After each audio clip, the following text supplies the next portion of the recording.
Glória ao nome do Senhor Jesus. Cumprimento a amada igreja na paz do Senhor. Amém. Obrigado, Diácono Carlos, que estava aqui na direção deste culto. Agora é o encarregado lá do Viladélio, diaconisa Regina, sua esposa. Muito obrigado, diaconisa Regina, que está aqui também louvando o Senhor, para que a gente possa render os nossos louvores a Ele, que é o único digno de toda honra e todo louvor. Meu fiel pistoleiro, o vice-diácono Diego, sempre junto, o João Solidário na porta, a família, a Rosana, a diaconisa Marina, que já leu aqui o disco de ofertas, a minha filha Carmen, e agradeço pela vida da igreja e louvo a Deus pela vida da igreja. O texto, irmãos, que eu quero refletir brevemente também com os irmãos, está em João, o Evangelho de João,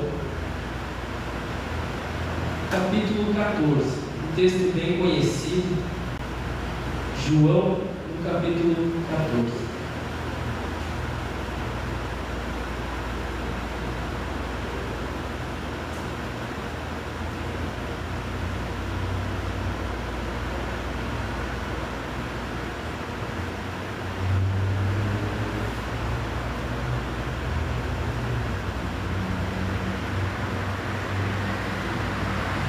João capítulo 14. Os irmãos que acharam, pode dizer, eu amo a Bíblia? Eu amo a Bíblia. Bem, aleluia. Os irmãos que ainda não acharam João capítulo 14, pode dizer também para o irmão lá, eu também amo a Bíblia, meu irmão. Amém? Glória a Deus.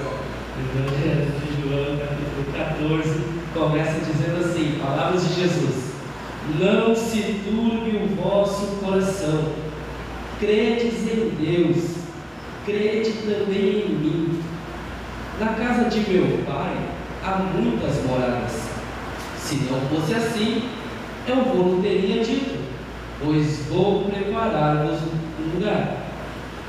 E se eu for e vos preparar lugar, virei outra vez e vos levarei para mim mesmo, para que onde eu estiver, estejais vós também. Aleluia. Mesmo vós sabeis para onde vou e conheceis o caminho. Disse-lhe Tomé: Senhor, nós não sabemos para onde vais, como podemos saber o caminho? Disse-lhe Jesus: eu sou o caminho e a verdade e a vida. Ninguém vem ao Pai senão por mim. Se vós me conhecesseis a mim, também conheceríeis a meu Pai, e já desde agora o conheceis e o tendes visto. Até aqui, meus irmãos. Amém? Glória a Deus. Pode sentar, tomar o seu lugar, glorificando ao nome do Senhor Jesus. E o Evangelho de João, aqui no capítulo 14, ele praticamente faz parte aqui do chamado discurso de despedida de Jesus, preparando os seus discípulos ali, preparando o seu momento da crucificação. Esses capítulos 13, 14, 15, 16, 17, basicamente é uma despedida, que são palavras de Jesus sobre a ação sacerdotal. Ele está se despedindo, preparando os discípulos para a sua crucificação, sua morte e sua ressurreição, quando ele ascende então aos céus. E ele não estaria mais presente fisicamente com eles. Então ele está falando aqui de várias coisas, que a gente vai ver aqui uma breve reflexão de algumas coisas que eu anotei e achei bem interessante para compartilhar com os irmãos esta noite, nessa culto da vitória de quarta-feira. Então Jesus ele está prestes a ser crucificado, e os discípulos começam então a ficar confusos. Como assim? Um homem tão bom que cura, alimenta, vai ser crucificado, vai ser morto? Os discípulos começam a passar a ter medo, porque o que será de nós agora? Ele que sempre andou com nós, 70, 12, estava sempre perto, João, Tiago, e começa então a vir aquela insegurança nos discípulos. Eles começam a se sentir inseguros de o que será o futuro deles sem o mestre ali no meio, sem o mestre com eles, dia após dia.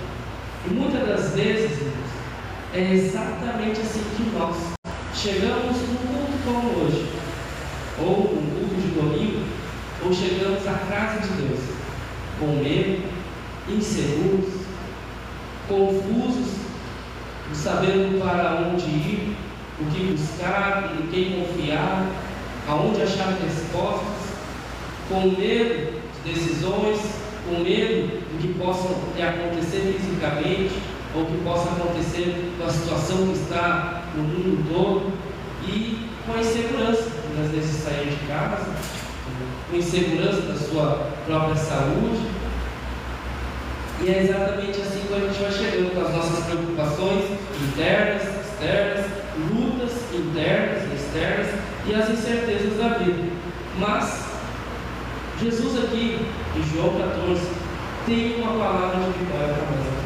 E é muito interessante. O nosso coração, essa noite, até nesse momento, pode até estar inquieto com alguma coisa lá fora. Mas tenha certeza, se você tiver fé nessa palavra, o que vai permanecer é essa fé na palavra do Senhor Jesus. Pois o que temos aqui não foi palavras de homens, foi as próprias palavras ditas do Senhor Jesus. E a gente vai reconhecer aqui Ele como o próprio Deus, assim como Ele se apresentou. E o objetivo desse capítulo é consolar não somente os discípulos, pois eles estavam com esse medo, com essa insegurança, com essa preocupação, mas também nos consolar, quando essa palavra chegou para nós hoje, e nos orientar para comandar este mundo e nos preparar então para a volta de Jesus, naquela época, para a partida de Jesus, mas para nós nos preparar para a volta de Jesus, assim como Ele preparou os seus discípulos. Só para comentar com os irmãos aqui, o capítulo 14, nos versos iniciais, Jesus então começa com um consolo e uma promessa. O verso do 1 ao 4, eu anotei aqui mais ou menos, Jesus começa dizendo assim: não se turbe o vosso coração. Consolo. Aqui ele traz um consolo. Não precisa ficar inquieto. Eu sei que logo mais eu vou ser crucificado, vou me açoitar, vou morrer, mas ele está dizendo ao discípulo: tranquilo, não precisa ficar inquieto, preocupado, com medo, não. E aí ele vai trazer então uma promessa para eles: na casa de meu pai há muitas moradas. Jesus está afirmando aqui, que a fé em Deus deve ser igual à fé que depositamos em Jesus. Os discípulos naquela época separaram o Deus Pai, Deus Filho, Deus Espírito Santo, era tudo muito confuso. Mas a gente vai ver aqui que estamos falando do próprio Deus. Deus, ele tem essa triunidade, mas ele é um só. Ele é o Pai, ele é o Filho e ele é o Espírito Santo. Jesus está afirmando aqui nesses primeiros versos que a fé em Deus deve ser igual à fé que eles estavam depositando nele. E ele está indo preparar o lugar. Então, isso demonstra da parte de Cristo essa continuidade de uma relação, de um relacionamento após a partida dele. Não ia terminar ali. Esse era o consolo e uma promessa que ele estava falando com os discípulos. Não ia acabar ali. Não ia acabar na cruz, não ia acabar na sua morte. Ao terceiro dia, mesmo depois de ressuscitado, ele estava sendo ressuscitado para preparar este lugar, aguardando os seus filhos, os seus discípulos, a sua igreja, que chega para nós hoje. Ele está preparando esse lugar, mas não terminou lá na cruz. A nossa expectativa, a promessa que há para nós, é que Deus quer essa continuidade na relação que agora aceitamos por meio de Cristo Jesus, onde quando a gente é perdoado, a gente é redimido, quando aceitamos a Cristo como nosso suficiente Salvador e nos batizamos, e não termina ali. Agora a gente tem um relacionamento para ir nos preparando para essa morada eterna. Aleluia. E nos versos 5, 6 e 7, Jesus ele começa a falar ali que Ele é o único caminho, Ele é o Cristo, Ele é o único meio de se achegar a Deus, ao Criador, ao Deus verdadeiro. Tomé ainda vai questionar, né? Senhor, a gente não sabe para onde tu está indo, como é que a gente pode saber o caminho? A gente não tem um mapa? Como assim a gente sabe o caminho? E aí Jesus então responde: eu sou o caminho, a verdade e a vida. Aleluia. Jesus, ele se revela aqui, assim como Deus se revelou a Moisés na sarça ardente. Porque o medo, a preocupação e a incerteza de como o povo receberia, como o povo acreditaria, e quem era ele para chegar diante de Faraó, e Deus ele dá uma certeza: tudo que tu precisares, eu sou.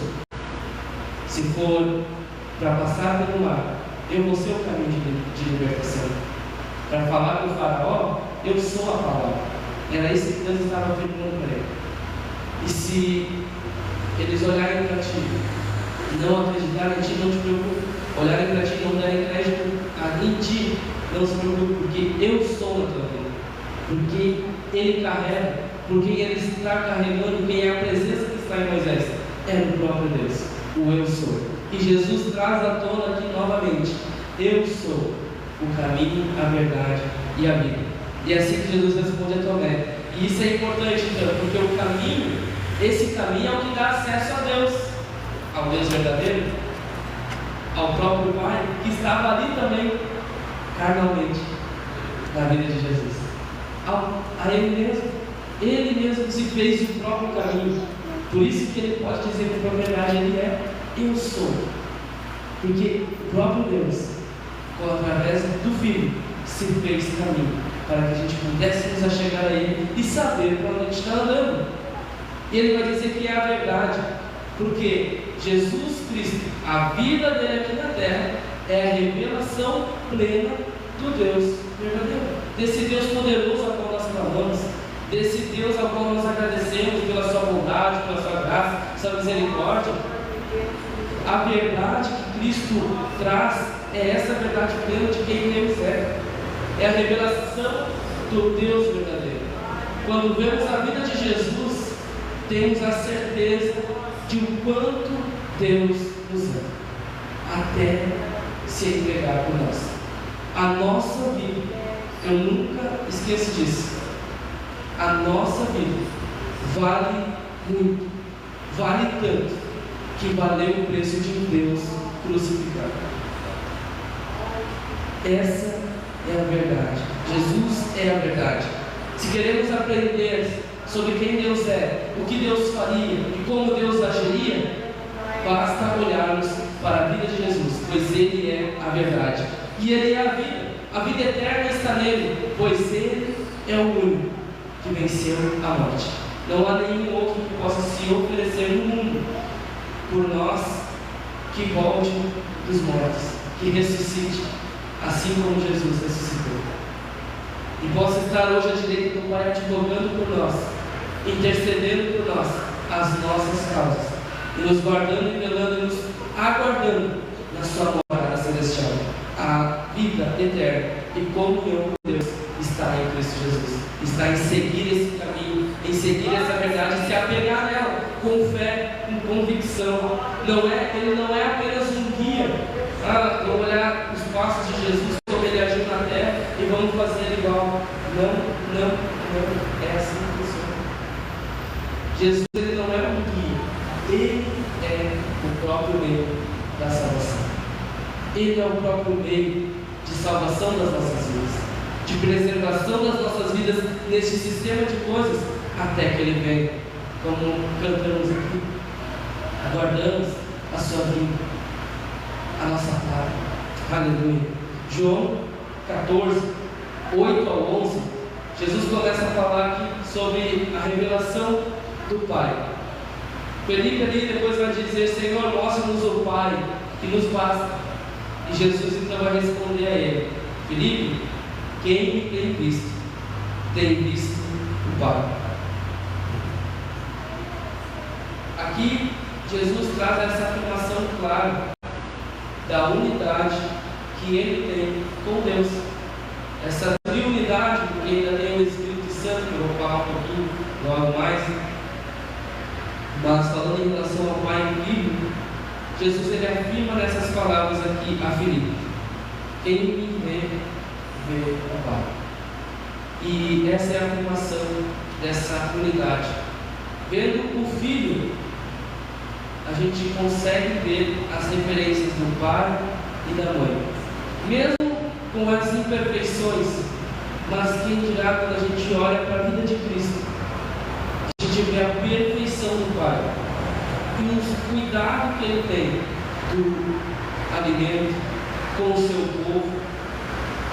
Tudo que Jesus fez ali só confirmou todo o cuidado que Deus, o próprio Deus, teve do seu povo no deserto.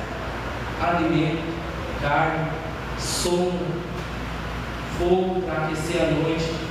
Suas roupas não envelheciam e elas cresciam junto com suas sandálias, juntamente com o corpo, enquanto eles estavam crescendo, amadurecendo.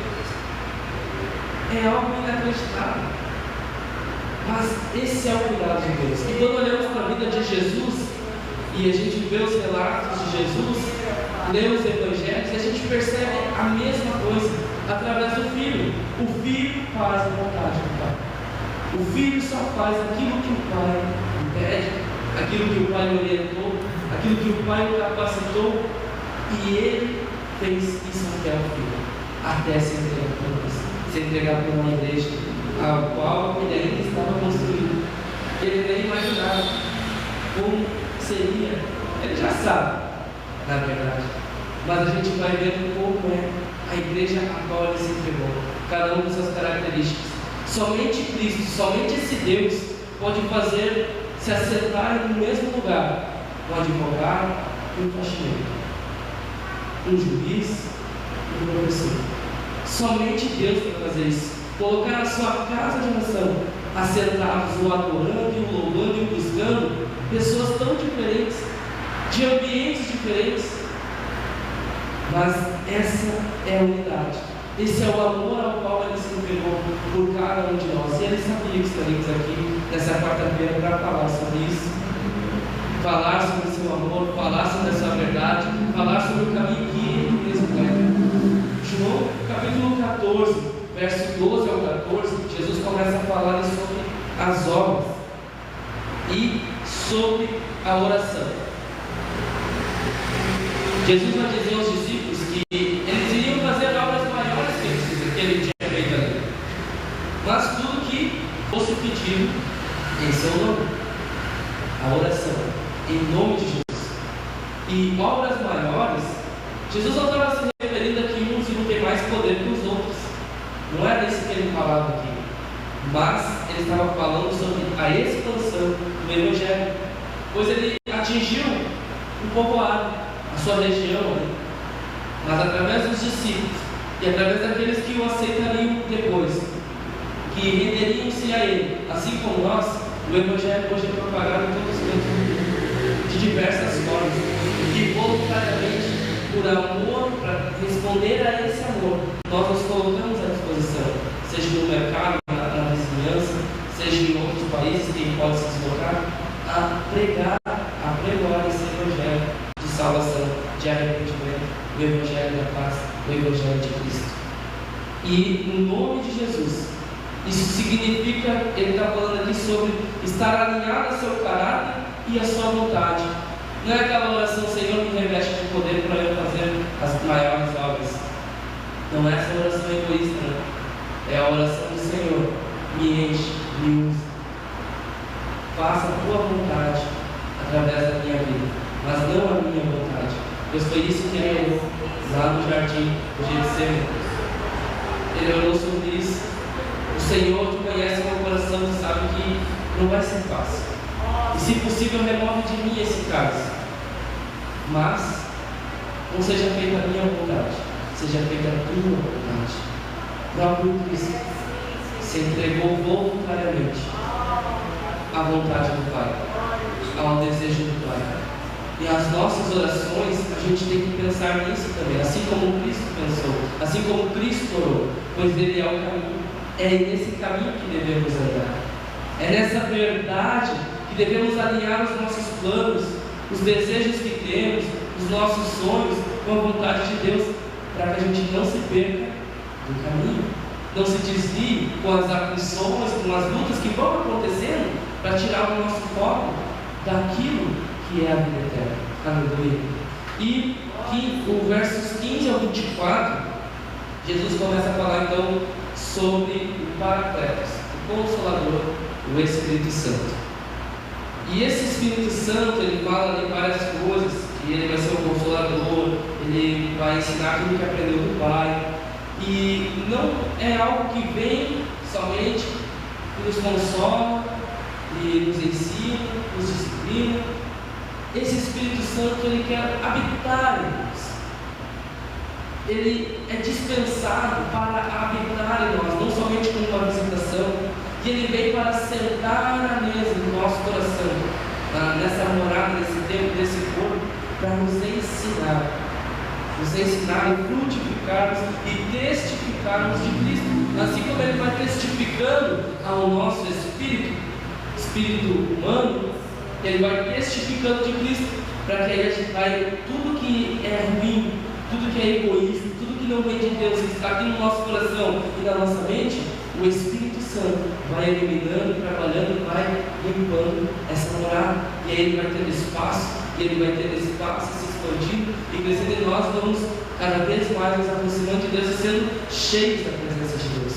Não é uma presença temporária, meu irmão, que aqui é uma habitação permanente do Espírito Santo em nossas vidas, e a gente tem que buscar isso, porque a nossa carne milita contra o Espírito, ela não quer fazer a vontade do Espírito. Ela não quer se render à vontade de Deus. E é necessário, ainda nesse sistema de coisas, a gente buscar se alimentar da palavra, da verdade que é Cristo Jesus, para que a gente continue no caminho com os olhos fixos na verdade, com os olhos fixos na nossa morada celestial, sabendo que o próprio Deus está preparando esse lugar. Aleluia. E do 25 ao 31, finalizando aqui o capítulo, Jesus vai falar sobre paz e confiança. Deixo-vos a paz, a minha paz vos dou.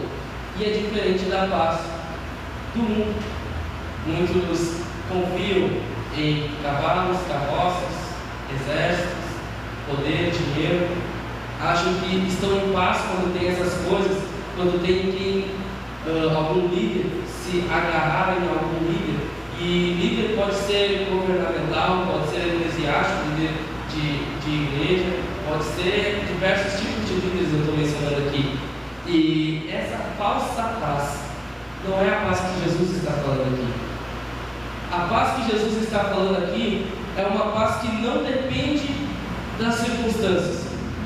Assim como o barquinho em que Jesus dormia, ou quando Jesus não estava no mar, nessas duas situações diferentes, o barquinho em que os discípulos estavam ali estava sendo acometido pelas tempestades e fortes ondas, mas foram lá, acordaram o mestre, apavorados, preocupados, Senhor, nós estamos perecendo.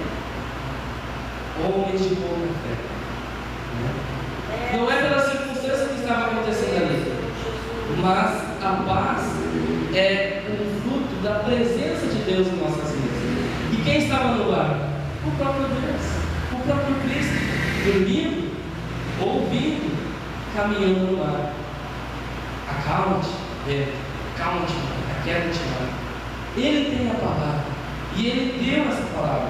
Nós temos que, com fé, convicção, nos apegarmos a essa palavra do Senhor, pois Ele é o caminho, a verdade e a vida. Mas eu quero voltar aqui nesses versos que a gente leu, iniciais. Não se turbe o vosso coração. E um exemplo que eu queria deixar aqui para os irmãos meditarem assim agora, nesse momento, vocês podem pensar assim: num certo dia, numa viagem, o pai, a esposa e o seu filho, de uns 5, 6 anos, estão se organizando a sua casa, conferem tudo se está tudo fechado, para irem fazer uma viagem. Casa tudo fechadinho, tudo certo, tranco a porta, entro no carro, a bagagem no bagageiro, tudo amarradinho, bonitinho, e eles vão, entram no carro, bota um louvor ali e começa a seguir viagem, aquela felicidade, um chimarrão para cá, um chimarrão para lá, e a criança lá escutando as musiquinhas, um doutorzinho, 3 palavrinhas, né? E certo momento dessa viagem, eu quero que você preste atenção nessa imagem. O pai ali dirigindo, a esposa do lado, com o cinto, a criança atrás na sua cadeira, né, presa, tudo certinho, e a criança ali, né, não sabe muito bem o que está acontecendo ali, o que está acontecendo lá fora, porque lá fora é o trânsito, é um buzinando, é um motoqueiro que passa do lado, quase leva o retrovisor, tempo se fechando, começa uma chuvarada, daí o para-brisa no máximo ali tentando vencer aquela chuva, né? Muita coisa acontecendo em volta ali, né? A estrada esburacada e vai desviando, né? Aquela tensão, alguns ultrapassando em lugares que não pode, daí já se enfia na frente do teu carro, tu tem que reduzir, quantas coisas acontecendo, e a criança ali atrás, né? Sentada ali, olhando pela janela, vendo tudo esse caos, chuvarada, vento forte. Mas a criança sentada na cadeira ali, ela está tranquila. Consegue imaginar por quê? Guarda essa imagem até aí. Por que a criança está tranquila? Verso 1: Não se turbe o vosso coração, crede em Deus, crede também em mim. A ansiedade vai tentar te dominar. A dificuldade, a luta, a tempestade vai tentar te dominar. O medo, a insegurança vai tentar te dominar. Mas Jesus está nos chamando aqui nesse primeiro verso a confiar nele. Não se turbe o vosso coração. Nem tudo está sob o nosso controle. Tem coisas que dependem de nossa decisão, de nosso posicionamento. E é verdade. Mas a gente também tem que saber que tudo está nas mãos do próprio Deus. As mãos dele, não, os braços dele não estão encolhidos, estão estendidos para as nossas vidas. Os olhos dele passam sobre toda a terra. Ele sabe quantos fios de cabelo tem na nossa cabeça. Ele sabe das nossas necessidades. Não se turbe o vosso coração. A nossa vitória, irmãos, começa no coração daqueles que decidem confiar em Cristo, em Deus, o verdadeiro Deus. A nossa vitória começa quando o nosso coração decide confiar em Deus. Verso 2 e 3: Existe um lugar preparado para nós. Eu anotei aqui. E glória a Deus por isso. Imaginar que o próprio Deus que criou todas essas coisas, que eu sempre gosto de relembrar e repetir, a gente não precisava ver cores para viver. Podia ser tudo preto e branco, e a gente ia viver igual, ia comer igual, ia respirar igual, ia trabalhar igual, ia levantar, ia viver normal. Mas não, o Senhor vai lá e faz tudo com as suas cores, suas características, para que a gente possa ter prazer em ver cada cor, cada coisa criada, uma arte bem pintada, uma arte bem feita, ver as diferentes tipos de raças e cores que existem, essa diversidade. Olha que Deus criativo, para que a gente pudesse se alegrar e ver a sua criação e louvar por isso. A gente não precisava nem sentir o gosto da comida. Se a comida tivesse o mesmo gosto, o mesmo cheiro, a mesma forma, a gente ia ser nutrido, alimentado, ia ter força. A gente não ia passar fome.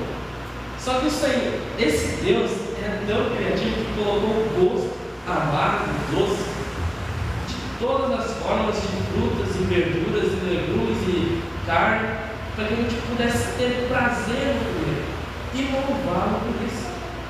E Ele, esse próprio Deus que eu estou mencionando aqui, coisas naturais, está preparando um lugar para mim e para você. Consegue imaginar isso?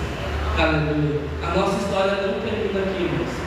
A nossa história não termina nesse sistema de coisas. Deus já preparou o nosso futuro. Deus já está no nosso amanhã. Quando tudo parece incerto, luta, tempestade, enfermidade, injustiça, insegurança, medo, quando tudo parece certo, devemos nos lembrar que Deus já está no nosso amanhã. Deus já está preparando o nosso futuro. E o nosso futuro não é nessa terra. do jeito que ela está. É no novo céu e numa nova terra, preparada pelo próprio Deus. Quem tem promessa não vive perdido. Quem está de olho na promessa, com os olhos fixos na vida, que é o próprio Cristo, não vive perdido neste mundo, com os anseios deste mundo, com as lutas deste mundo, com as incertezas e medos deste mundo. Aleluia. 4 e 6, versículo 4 e 6 do capítulo 14. Jesus, Ele é o caminho, a verdade e a vida. Não é sobre saber o caminho, porque tem muita gente aí fora no YouTube, nas redes sociais, que sabem o caminho, mas é sobre seguir o próprio caminho, que é Cristo Jesus. Seguir o caminho certo, que é Cristo Jesus. Decisões, família, vida espiritual, tudo isso precisa passar pelo caminho. As decisões de nossa vida, as decisões que vamos tomar, planos, tem que passar por Cristo. Senhor, alinha isso com a tua vontade, para que eu não saia do caminho, para que eu não perca a verdade e não perca a vida. A minha família, Senhor, me ajuda. Como é que eu posso lidar com essa situação, com uma esposa difícil, com um esposo difícil? E eu sou bem difícil pela manhã, meus amigos. Minha esposa está aqui para confirmar. Pela manhã é bem difícil. Eu não consigo, mas Deus está trabalhando. Eu preciso tomar pelo menos um gole de café. Daí já vai mudando a pessoa. Mas Deus está trabalhando. Mas são detalhes. E isso é intimidade, isso é relacionamento. Vai se aprendendo, 10 anos, né? Já aprendemos com algumas coisas, né? Decisões da família, como lidar com certas situações. Isso tudo tem que passar por Cristo, pelo caminho. A vida espiritual, vida profissional, muitos gostam de separar a nossa vida em uma pizza e colocam ali, tanto por cento vida profissional, tanto por cento vida familiar, tanto por cento de investimento em estudos, a vida acadêmica, né? Pessoal, e por aí vai, e tantos por cento para a vida espiritual. A pizza pode estar até certa até ali, de que a gente tem que dar atenção a essas coisas da nossa vida. Mas Deus, Ele não quer ser uma parte dessa fatia da pizza, não. Ele tem que ficar em toda ela. Ela tem que ser regida por toda ela. Toda a presença de Deus tem que estar ali, nas nossas decisões, no nosso trabalho, na nossa família. E Deus vai trabalhando. Sei que tem coisas que são difíceis, a gente sabe. Principalmente quando envolve família, cada um tem um jeito que foi criado, ou daqui a pouco cada um tem uma fé dentro da família, não professa a mesma fé. E às vezes tem até o jugo desigual. É difícil. Mas se colocarmos a nossa fé e convicção no Senhor, no tempo certo, Ele fará essa continuar. Se a pessoa aceitará a verdade e reconhecerá a Cristo como único e suficiente Salvador, seja um parente distante, seja um familiar próximo, somente creia que no tempo certo Deus ouve as suas orações. Deus ouve o seu clamor na madrugada por esse familiar, por essa situação, por algum problema, alguma injustiça, alguma situação judicial. Deus ouve o teu clamor na madrugada, Ele está atento ao seu pedido. Ele está atento e no tempo certo Ele agirá. Mas nunca se esqueça, independente da situação, independente da circunstância, a paz de Deus, ela não depende da circunstância. A paz de Deus é a presença dele em nós, em meio à luta, em meio ao medo, em meio à incerteza deste mundo, sabendo que há uma morada que nos aguarda, que está sendo preparada por Ele. Não é sobre saber o caminho, é sobre seguir a pessoa certa. Tudo precisa passar por Cristo. A vitória não é achar o caminho, é andar com o próprio caminho, que é Cristo Jesus. E a gente tem essa possibilidade, vivemos uma liberdade de poder andar nesse caminho sem ser perseguido. Temos que aproveitar essa oportunidade para a honra e glória do Senhor Jesus. E o verso 7, conhecer Jesus é conhecer a Deus. Jesus disse: se vós me conheceis a mim, também conhecereis a meu Pai, e já desde agora o conheceis e o tendes visto. E Jesus aqui está falando sobre relacionamento. E relacionamento não é religiosidade. Não é somente cumprir uma escala, vir no grupo todo domingo, de manhã, sol da noite. Não é essa religiosidade. tomar o pão, tomar o vinho, suco de uva, cumprir essa tabela, cumprir os ritos, sentar, levantar na hora do louvor, na hora da palavra, sentar e ouvir a palavra depois, amém. Não é essa religiosidade que o Senhor está falando aqui. Conhecer é relacionamento. Assim, a família é algo incrível, porque é a bênção de Deus, é a instituição divina, né? E ali a gente tem um exemplo claro, né, do relacionamento que o Senhor nos pede. Esse relacionamento que vai um conhecendo o outro, mesmo quando às vezes a gente não gosta que a pessoa vai lá e aperte a pasta de dente no meio, né? E aí tem lá no finalzinho apertando. Mas é saber que é assim a pessoa, é conversar, se relacionar, não brigar por isso, né? Saber que a pessoa é difícil de manhã e saber lidar com isso, saber como chegar, saber como conversar, e aí vai se moldando esse relacionamento. O relacionamento só quem tem vai viver essas coisas. Quem não conhece vai ficar sem saber, vai ficar ali achando que sabe, mas na verdade não tem um relacionamento. E com Deus é a mesma coisa.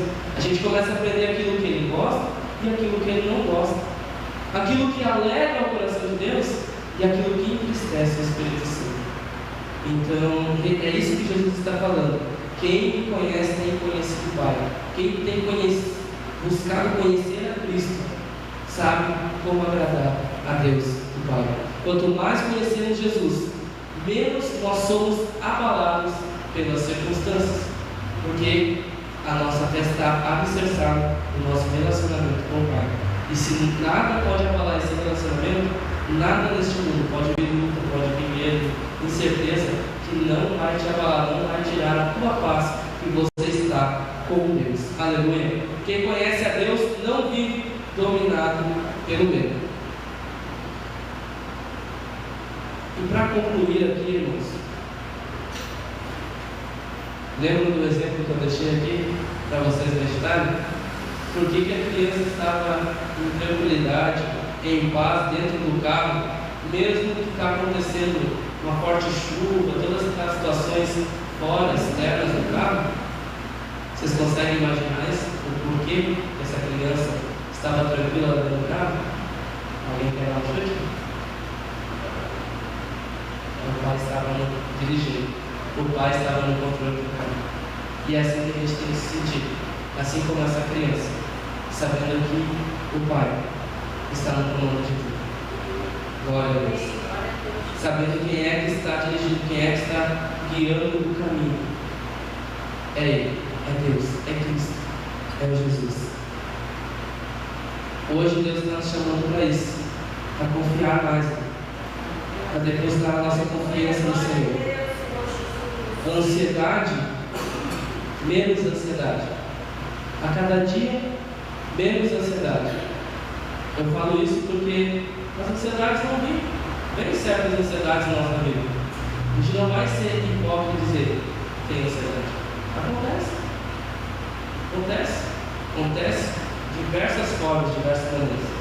Mas que a cada dia viemos a confiar mais nesse Deus, a confiar mais na palavra, no caminho, na verdade, na vida que é Cristo Jesus, e que a ansiedade ela vá diminuir, e que a nossa dependência seja total do Senhor. A vitória não começa nas coisas que a gente vê de fora, ela começa aqui dentro, quando Ele vai trabalhando no nosso caráter, no nosso ser, nas aflições, dificuldades que vai gerando no nosso coração, nas incertezas da nossa mente, nas confusões da nossa mente. E aí o Senhor, o Espírito Santo vai trabalhando e a gente vai deixando o Espírito mais forte trabalhar. A vitória não começa fora, ela começa aqui dentro, de cada um de nós. Vamos nos colocar de pé? Glória a Deus. Guarda essa palavra, irmãos. Glória a Deus. Confie no Pai que está na direção de tudo. Quando a ansiedade vier, irmãos, que nós venhamos a declarar confiança na verdade de Jesus, na verdade da palavra, na verdade que é o próprio Deus. Quando a gente não souber o caminho, que a gente siga a Cristo, que a gente caia em si e se arrependa do nosso mau caminho e peça perdão, Senhor, e coloca de volta na rota, e coloca de volta a ver a Ti na frente do volante, guiando nossas vidas. Quando o medo bater a porta, seja do nosso coração, da nossa mente, da nossa casa, não sei, lembre-se da promessa.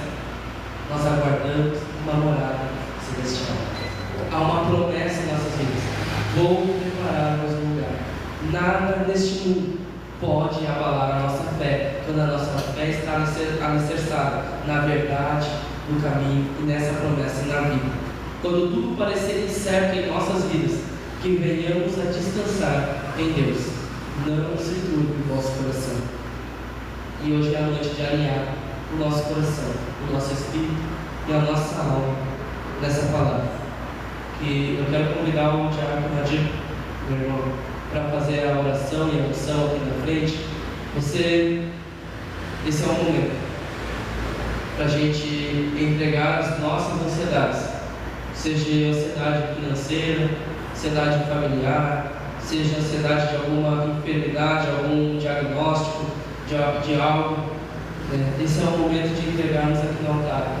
A diaconisa Regina consegue preparar um louvor para nós? Glória a Deus. E esse é o momento, irmãos, de renovarmos a nossa fé aqui no altar. Venha receber a sua oração, sua unção. Volte a confiar totalmente em Cristo Jesus. E a gente vai estar orando com os irmãos. Aquele que precisa de uma oração, vem aqui na frente. E o servo do Senhor vai estar orando pela sua vida. Papai, estamos aqui mais uma vez, Senhor, nesta noite de quarta-feira da vitória, crentes na Tua palavra, crentes na Tua presença, neste lugar de oração, Senhor Deus, sabendo que tudo Tu podes, Senhor Deus. Te agradecemos por essa oportunidade que temos de Te louvar e Te adorar, Senhor Deus. Te agradecemos por essa oportunidade, Senhor Deus, de chegar à Tua presença, de buscar mais a Tua presença, conhecer a Ti, saber o caminho que devemos andar, aprender de Ti, ó Pai, falar das Tuas maravilhas, Senhor Deus, daquilo que o Senhor pode fazer, daquilo que o Senhor já fez e daquilo que o Senhor fará em nossas vidas. Obrigado, Papai. Obrigado, Senhor Deus. Perdoa as nossas falhas, perdoa os nossos erros, tenha misericórdia de nós, Senhor Jesus. Papai, nos disciplina, nos capacita, nos enche do Teu Espírito Santo, a nossa família, a nossa casa, todo o nosso ser, ó Pai, nos cura, nos liberta, nos redime, Senhor Deus, nos disciplina na Sua justiça, no Seu amor, na Sua misericórdia, para que continuemos a andar no Seu caminho, para que venhamos a endireitar as nossas veredas, os nossos pés no Teu caminho, na verdade e na vida, Pai. Nos perdoa, Senhor Deus, tenha misericórdia de nós. Derrama o Teu Santo Espírito em cada um que está aqui, cada um que está representando cada lar, cada casa. Saia daqui abençoado, tocado por Ti, pela Tua presença, pelo poder do Teu Espírito, pela Tua palavra. Saia daqui renovado nas forças, Senhor Deus, no fôlego de vida, na esperança e na Tua promessa, Senhor Deus. É que eu te peço em nome de Jesus. Amém.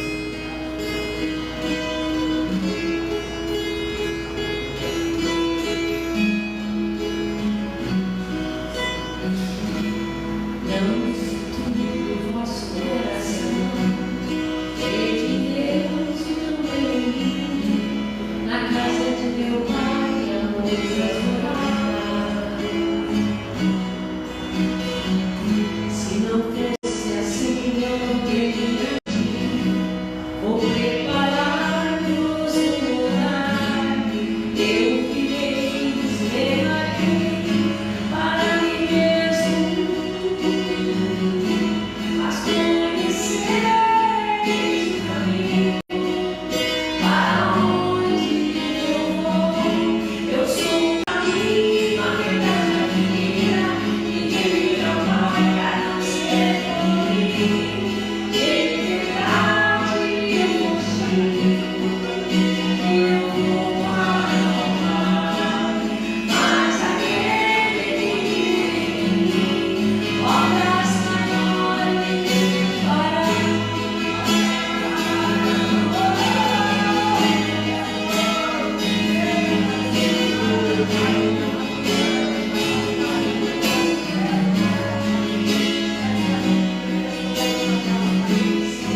Aleluia.